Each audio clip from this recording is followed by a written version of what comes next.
the pleasure to present to you Dr. Martin Luther King, Jr.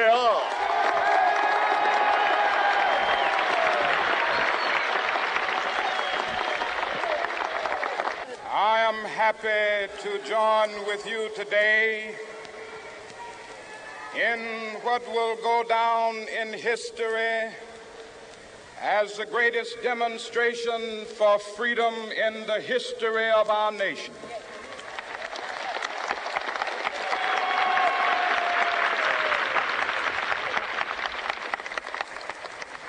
Five score years ago, a great American in whose symbolic shadow we stand today signed the Emancipation Proclamation. This momentous decree came as a great beacon light of hope to millions of Negro slaves who had been seared in the flames of withering injustice. It came as a joyous daybreak to end the long night of their captivity. But 100 years later, the Negro still is not free. 100 years later, the life of the Negro is still sadly crippled by the manacles of segregation and the chains of discrimination. 100 years later, the Negro lives on a lonely island of poverty in the midst of a vast ocean of material prosperity. 100 years later, the Negro is still languished in the corners of American society and finds himself in exile in his own land. And so we've come here today to dramatize a shameful condition. In a sense, we've come to our nation's capital to cash a check. When the architects of our republic wrote the magnificent words of the Constitution and the Declaration of Independence, they were signing a promissory note to which every American was to fall heir. This note was a promise that all men, yes, black men as well as white men, would be guaranteed the unalienable rights of life, liberty, and the pursuit of happiness. It is obvious today that America has defaulted on this promissory note insofar as her citizens of color are concerned. Instead of honoring this sacred obligation, America has given the Negro people a bad check, a check which has come back marked insufficient funds.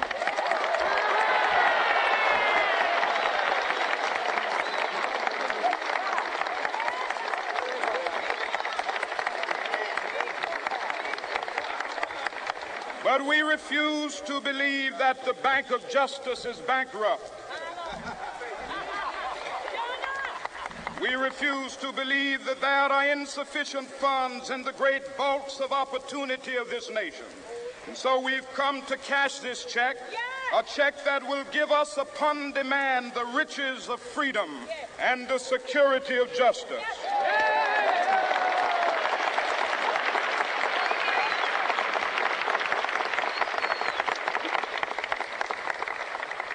We have also come to this hallowed spot to remind America of the fierce urgency of now. This is no time to engage in the luxury of cooling off or to take the tranquilizing drug of gradualism.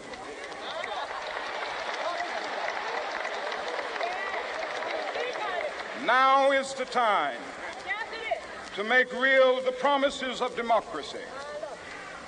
Now is the time to rise from the dark and desolate valley of segregation to the sunlit path of racial justice. Now is the time to lift our nation from the quicksands of racial injustice to the solid rock of brotherhood. Now is the time to make justice a reality for all of God's children. It would be fatal for the nation to overlook the urgency of the moment. This sweltering summit of the Negro's legitimate discontent will not pass until that is an invigorating autumn of freedom and equality. 1963 is not an end, but a beginning. Those who hope that the Negro needed to blow off steam and will now be content will have a rude awakening if the nation returns to business as usual.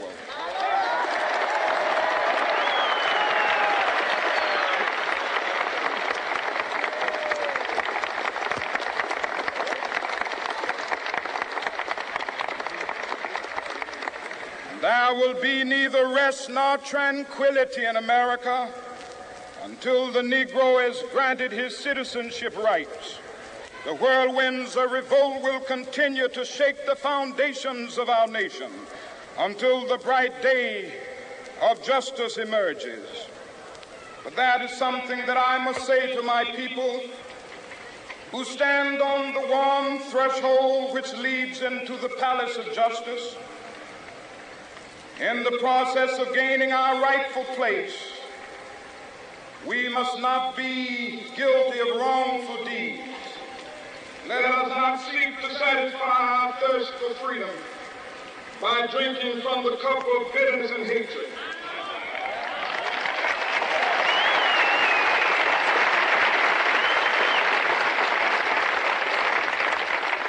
We must forever conduct our struggle on the high plane of dignity and discipline. We must not allow our creative protest to degenerate into physical violence. Again and again, we must rise to the majestic heights of meeting physical force with soul force. The marvelous new militancy which has engulfed the Negro community must not lead us to a distrust of all white people. For many of our white brothers, as evidenced by their presence here today, have come to realize that their destiny is not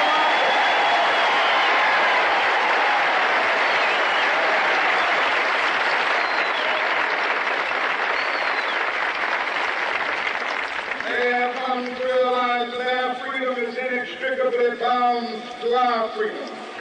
We cannot walk alone. As we walk, we must make the pledge that we shall always march ahead. We cannot turn back. There are those who are asking the devotees of civil rights, when will you be satisfied? We can never be satisfied as long as the Negro is the victim of the unspeakable horrors of police brutality. We can never be satisfied as long as our body is heavy with the fatigue of travel, cannot gain lodging in the motels of the highways and the hotels of the city.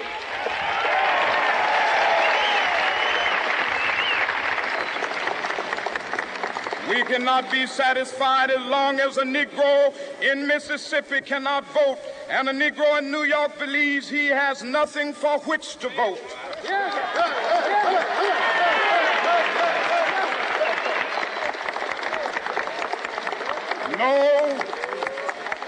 No, we are not satisfied, and we will not be satisfied until justice rolls down like waters and righteousness like a mighty stream.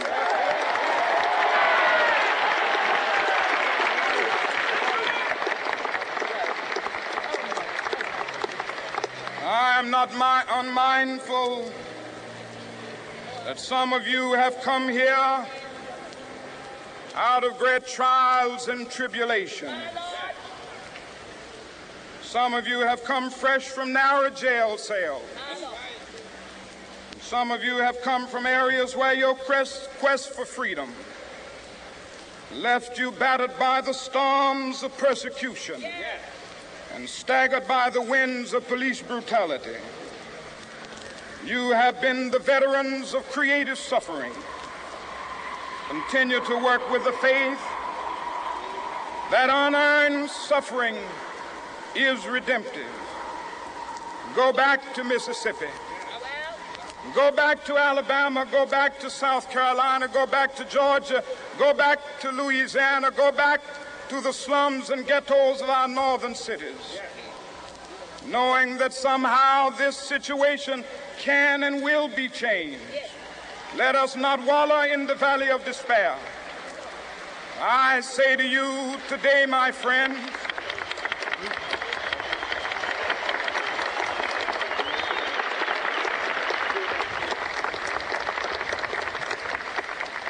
so even though we face the difficulties of today and tomorrow, I still have a dream.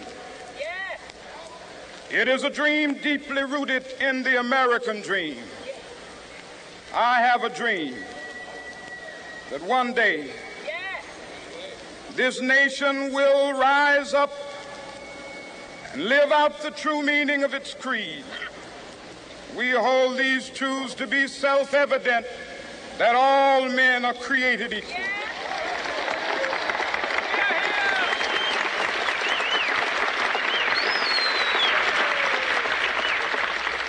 I have a dream that one day on the red hills of Georgia, the sons of former slaves and the sons of former slave owners will be able to sit down together at the table of brotherhood.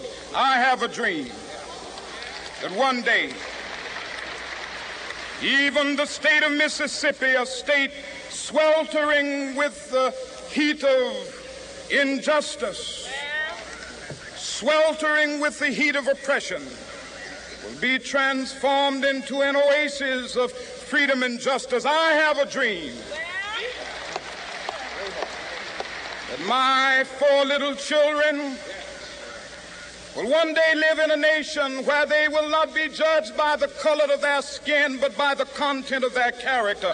I have a dream today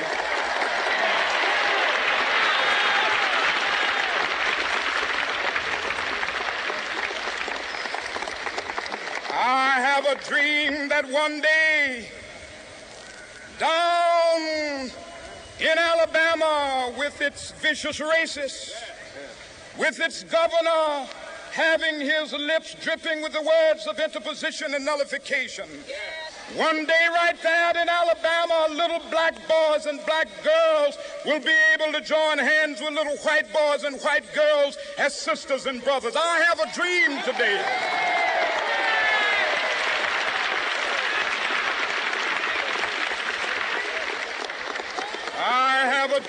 that one day every valley shall be exalted, and every hill and mountain shall be made low. The rough places will be made plain, and the crooked places will be made straight, and the glory of the Lord shall be revealed, and all flesh shall see it together. This is our hope. This is a faith that I go back to the South with. With this faith, we will be able to hew out of the mountain of despair a stone of hope. With this faith, we will be able to transform the jangling discords of our nation into a beautiful symphony of brotherhood. With this faith, we will be able to work together, to pray together, to struggle together, to go to jail together, to stand up for freedom together, knowing that we will be free one day. This will be the day. This will be the day when all of God's children will be able to sing with new meaning, "My country, tears of thee. Sweet land of liberty, of thee I sing. Land where my fathers died, land of the pilgrim's pride. From every mountainside, let freedom ring. And if America is to be a great nation, this must become true. And so let freedom ring. From the prodigious hilltops of New Hampshire, let freedom ring. From the mighty mountains of New York, let freedom ring. From the heightening Alleghenies of Pennsylvania, let freedom ring. From the snow-capped Rockies of Colorado, let freedom ring. From the curvaceous slopes of California. But not only that, let freedom ring from Stone Mountain of Georgia. Let freedom ring from Lookout Mountain of Tennessee. Let freedom ring from every hill and molehill of Mississippi, from every mountainside. Let freedom ring. And when this happens, when we allow freedom to ring, when we let it ring from every village and every hamlet, from every state and every city, we will be able to speed up that day when all of God's children, black men and white men, Jews and Gentiles, Protestants and Catholics, will be able to join hands and sing in the words of the old Negro spiritual, free at last, free at last. Thank God Almighty, we are free at last.